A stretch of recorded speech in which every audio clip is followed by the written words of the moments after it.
अगर हम सरकार के खिलाफ उन्हें सवाल पूछ के और हम यहाँ बैठना चाहें तो हम बैठ नहीं सकते हैं। क्या मजाक है इसका? अभी 8 सीट बचा देंगे सरकार की। वो तो बची है तभी तो हटा रहे हैं। हाँ। अब तो और बजेगी। और बजेगी। गुल खिले गुलशन खिले गुल की बारी है, जो करना था ये कर चुके, अब हमारी बारी है। पंडित जी ने कहा कि अब जो है कहेंगे दोबारा सत्याग्रह का आगाज हो गया। जिस तरह महात्मा गांधी ने सत्याग्रह का आगाज किया था, आज राहुल गांधी जी की अगुवाई में सत्याग्रह हो रहा है। क्या कहेंगे पंडित बागे? देखिए, सत्याग्रह करना जरूरी था। देश में गांधी को सोच चलने वाला देश था, इन्होंने गोडसेवादी बना दिया था। अब इनको मालूम चलना चाहिए कि हम गांधीवादी लोग हैं। सावरकर की तरफ 60 रुपये पेंशन लेके बुलबुल में नहीं उड़े हैं कि हम बिक जाएंगे। सपने अधूरे रह गए। जो कह रहे राहुल गांधी को प्रधानमंत्री बनाएंगे, आप कह रहे थे सपना हम लोग नहीं देखते, हकीकत था। 2004 से लेके 14 तक हम प्रधानमंत्री बना देते राहुल गांधी को। उनको सत्ता का भूख नहीं है। सत्ता की भूख तो नरेंद्र मोदी जी को है, जिन्होंने शादी करके पत्नी छोड़ दिया। इतनी भूख थी उनको प्रधानमंत्री। नहीं लड़ पाएंगे। कौन आप कहने से सर्टिफिकेट दोगे? लिखवा भाजपा सदस्य रद्द हो गई। सदस्य रद्द नहीं हुई। सस्ता रद्द हुई है, लेकिन उसके लिए भी 30 दिन का टाइम मिला है ना हम लोगों को। आप इतनी जल्दी फैसला, court, supreme court, media, Bhajpa के नेता सब कुछ बन चुके हो। सब हो, कोर्ट भी वही हो, जो मन में आया बोल दो। मन में क्या है वो तो तमाम चल रहा, वही तो। मन की बात यहाँ सुनते हो क्या? मन की बात नहीं, हम नहीं सुनते, हम काम की बात सुनते हैं। इसका सबसे लोकप्रिय नेता है मोदी जी। लोकप्रिय नेता मोदी जी लोकप्रिय नेता है, लेकिन किस मामले में? 80 करोड़ लोगों को रोजगार देने का वादा करते हैं, 5 किलो राशन देते हैं। मोदी जी फेमस हैं बेटी पढ़ाओ बेटी पटाओ वाले मामले में। मोदी जी फेमस हैं। काहे नहीं फेमस है भाई झूठ बोलने में? मोदी जी फेमस है प्रचार करने के लिए। एक दिन में 10 रैली 12 रैली करते हैं।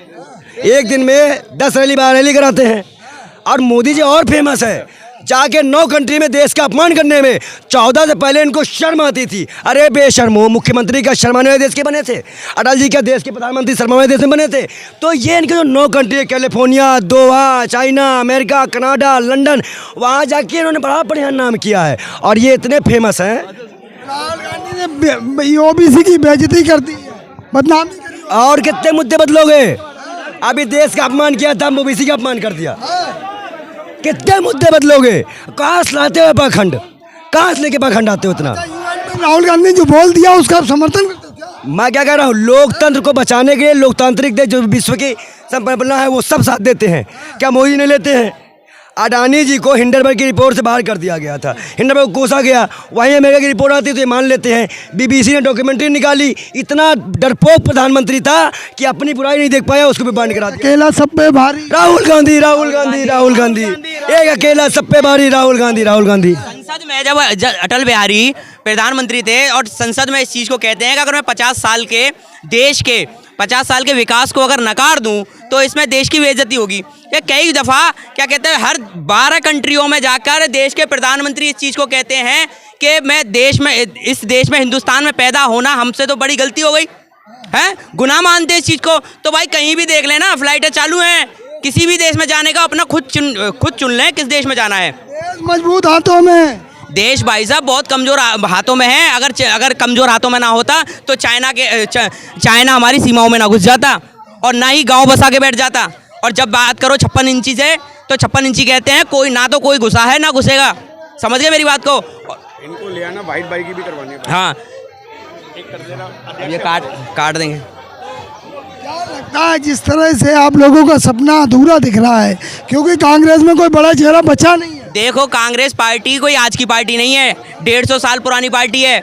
और कांग्रेस जब भी थी जब बीजेपी नहीं थी, और बीजेपी ठीक है, और अब भी रहेगी जब बीजेपी नहीं रहेगी, ये भी ध्यान रखिएगा।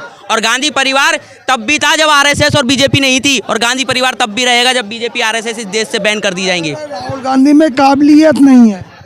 राहुल गांधी में, पूरे गांधी परिवार में काबिलियत है।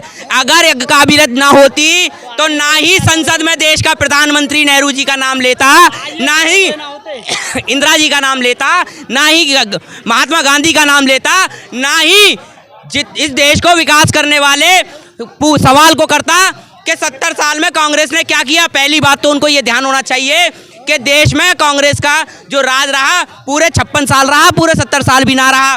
और उसके बाद में जो समर्थन की सरकार थी, उसके बाद जो विकास हुआ है, आज जिस चीज को उनके पूर्व प्रधानमंत्री अटल बिहारी वाजपेयी, उनको नमन करता हूं मैं कि जिस चीज को वो संसद में कहते हैं कि अगर मैं देश के विकास पर टिप्पणी करता हूं तो ये देश की बेइज्जती होगी 50 साल के विकास पे। तो इसका मतलब अटल बिहारी वाजपेयी जो संसद में कह रहे हैं और वो पूछते हैं कि 70 साल में देश में कांग्रेस ने क्या किया, तो इसका मतलब कांग्रेस ने उन 50 सालों में ऐसा विकास किया था कि अटल बिहारी उस विकास पे प्रश्न चिन्ह लगाने के लिए संसद में नहीं बोल पा रहे थे। अब तो कोई नहीं दिख रहा मोदी जी से टक्कर लेने वाला।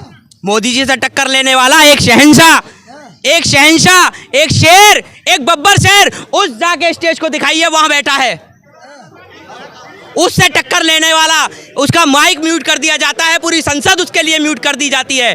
उसका नाम राहुल गांधी है, जिसके लिए एक राहुल गांधी इतना बवाल बन जाता है भारतीय जनता पार्टी और देश के प्रधानमंत्री और इन अमित शाह और क्या कहते हैं पूरे कॉर्पोरेट सेक्टर के लिए, पूरे अडानी और अंबानियों के लिए, पूरे क्या कहते हैं इस देश को बेच खाने वालों के लिए इतना कंफ्यूजन बन जाता है कि वो ये नहीं समझ पा रहे हैं कि आज हमने राहुल गांधी जी की सदस्यता रद्द करने के बाद में हमने अपने पैरों पर कुड़ाली मार ली है कि एक दिन ये विपक्ष एकजुट होगा और ये देश एकजुट होगा और इनको उखाड़ फेंकने का काम करेगा। एकजुट हो रहा है विपक्ष एकजुट हो रहा है।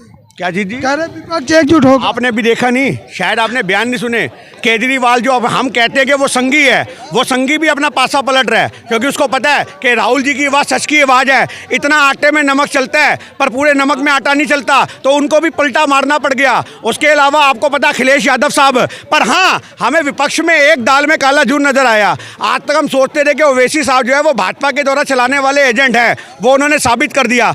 बात बात पे संविधान की बात करने वाले ओवैसी साहब आज संविधान को उनके सामने कुचला जा रहा है, पर उनके मुंह से एक बयान नहीं आया। सोचने की बात है। मायावती की मजबूरी तो हमें समझ में आती है कि 65 साल की उम्र में वो जेल नहीं जाना चाहती, पर ओवैसी साहब की क्या मजबूरी है, इतने बड़े वकील होने के बाद एक डर के बैठे हुए हैं। तो आज सोचने की बात है। आज विपक्ष दिल्ली में कांग्रेस पार्टी केजरीवाल जी के लिए जो सवाल उठाया करती थी और विपक्ष में रहकर जो अपने सवालों को पूछा करती थी, आज हमें इस चीज का भी थोड़ा सा अबोध होकर क्या कहते हैं, उन्होंने जो ट्वीट किया उसमें एक चीज कही है कि मैं कांग्रेस के समर्थन में नहीं हूं, मैं राहुल गांधी के समर्थन में हूं। तो इस चीज को आपने जताया है कि आप राहुल गांधी के नहीं, पूरी कांग्रेस और इस विचारधारा से चाहे आप अलग हो सकते हो, पर आपको विपक्ष में बैठते हुए इस चीज को ध्यान में रखना होगा कि ये राहुल गांधी की कुर्बानी पर विपक्ष को एक जगह आना होगा, इस विपक्ष को, क्योंकि आज राहुल गांधी हैं, कल और 75 में आपको पता होगा कि इंदिरा जी के साथ में जो इन्होंने किया था, इस संघी विचारधारा ने जो इंदिरा जी के साथ किया था,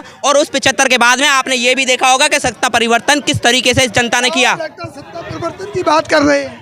देखिए, सत्ता परिवर्तन नहीं, देश में परिवर्तन होने की आंधी चल रही है, क्योंकि नाम है राहुल गांधी, और ये आंधी भारत जोड़ो यात्रा के दौरान ही भाजपा को नजर आ गई थी और वो डर गए। आज भारत जोड़ो यात्रा की सफलता इनको हजम नहीं हुई और राहुल गांधी जी ने एक और भारत जोड़ो यात्रा का ऐलान कर दिया। तो इनको बहुत अच्छे से पता था कि राहुल गांधी एक वो नेता है जो इनके घर में घुस के इनको गद्दी से उतार देगा। तो आज षड्यंत्रकारी नीतियां अपनाने को ये उतारू हो गए, पर हम लोग इससे डरने वाले नहीं हैं। ये जितने मर्जी षड्यंत्र उठाएं, हम जेलों के अंदर जाने को तैयार हैं, क्योंकि सच की आवाज़ को दबाया नहीं जाता। स्प्रिंग होता है, स्प्रिंग, आप उसको जितना दबाओगे वो उतना उछलेगा। तो राहुल गांधी जी वो स्प्रिंग है जो उछल उछल के भाजपा के सर पे तांडव कर रहे हैं, और वो इनसे बर्दाश्त नहीं हो रहा। और बहुत जल्द इनकी कुर्सी के नीचे ऐसे पहिए कटेंगे कि भाजपा वाले वहां जाके गिरेंगे जहां कुर्सी दूर तक इनको सपना दिखेगी, सपना। भैया हम कह जाते हैं 80 करोड़, अरे बताओ ना 20 करोड़ किसका है, बताते क्यों नहीं? बताओ ना, अडानी से तुम्हारा रिश्ता क्या है, बताते क्यों नहीं?